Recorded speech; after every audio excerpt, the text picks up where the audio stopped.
Welcome to part 3 of this series where we're asking a very uncomfortable but very important question. How can a God of love command his people to commit violence in the Old Testament? In part 1, we raised the problem itself. How do we square the idea of a God of love with verses like these? When the Lord your God brings you into the land, then you must destroy them totally. Book of Deuteronomy 7:1-2. Do not leave alive anything that breathes. Book of Deuteronomy 20:16-18. They devoted a city to the Lord and destroyed with the sword every living thing in it, men and women, young and old. Book of Joshua 6:21.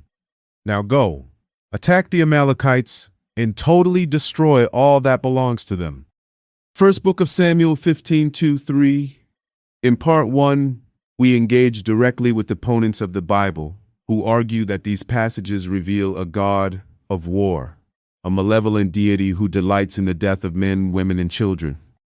We showed that when you read the entire Bible as the backdrop, this theory collapses. If we're being even minimally scientific, if we want a theory that accounts for all the data, the evil war god hypothesis simply doesn't work. In part 2, we turn the critique inward, toward Christians themselves. Many believers explain these texts by saying God has two sides. He is loving, but he is also just, as if justice is something other than love. We argued that this explanation is not parsimonious, not philosophically satisfying, and not supported by Jesus' own teaching. In stories like the prodigal son or the workers in the vineyard, it is not God who demands punishment, but people. Justice, as we imagine it, often turns out to be our idea, not God's. So now, in part 3, we want to propose a different way forward. But before we offer an explanation, we need to do something first. We need to place these commands in their proper historical and moral context. The people, the time, and the world God was dealing with. The first thing to notice is this. When you read the Bible as a whole, God does not appear to encourage violence. In fact, what you see is a movement away from violent retaliation, a gradual moral progression, and that trajectory ultimately culminates in the life of Jesus. Jesus explicitly condemns violence. He doesn't just discourage it, he would rather die than use it. And what's even more telling is that his apostles later adopt the same philosophy. They come to understand that God never wanted his people to be like the other nations. He wanted them to stand out. The only violence Christians are instructed to use is metaphorical, the sword of the word, not physical force. But here's the important part. This trajectory doesn't start in the New Testament. Even in the Old Testament, there are laws that already point in this direction. Take the famous command, an eye for an eye. We often read that as barbaric, but in its historical context, it was actually a restriction, not an encouragement. It limited retaliation. You were not allowed to escalate violence beyond what was done to you. That was a moral improvement in a culture where revenge had no limits. But even that wasn't the ideal. Jesus later makes this explicit. He says, he didn't abolish the law, he fulfilled it. In other words, this is what God was aiming at all along. And when Jesus finally says, turn the other cheek, we see the true moral destination.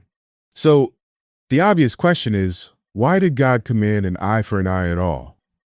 And the key thing is, Jesus already answered that question, so we don't need to guess. He said it was because of the people he was dealing with.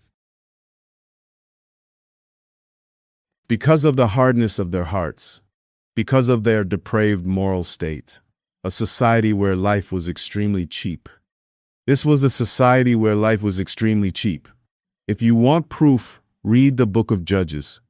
It is one of the darkest books in the Bible. A man offers his own daughter to be raped and shows little concern afterward. A woman is abused to death, dismembered, and used as a political message. Entire tribes are nearly wiped out in cycles of revenge.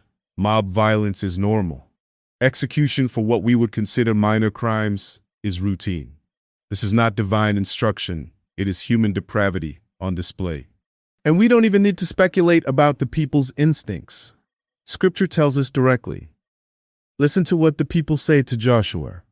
Whoever rebels against your word and does not obey whatever you command them will be put to death. Joshua 1:16-18. Notice something important here. This is not God speaking. This is the people. They are the ones who assume that disobedience automatically deserves death. This is a pledge of loyalty, yes, but it reveals their moral sensibilities. Death is the default penalty. Life is expendable. That is the raw material God is working with. Now ask yourself how you deal with the people like that. If a society already believes that thieves should be stoned to death, then responding lightly, slapping them on the wrist and saying don't do it again, doesn't communicate restraint or mercy in that context. It communicates that the offense is insignificant by their existing moral scale. In other words, such a response would be ineffective, even counterproductive, because it would signal that matters you are trying to take seriously are in fact less serious than crimes they already punish with death.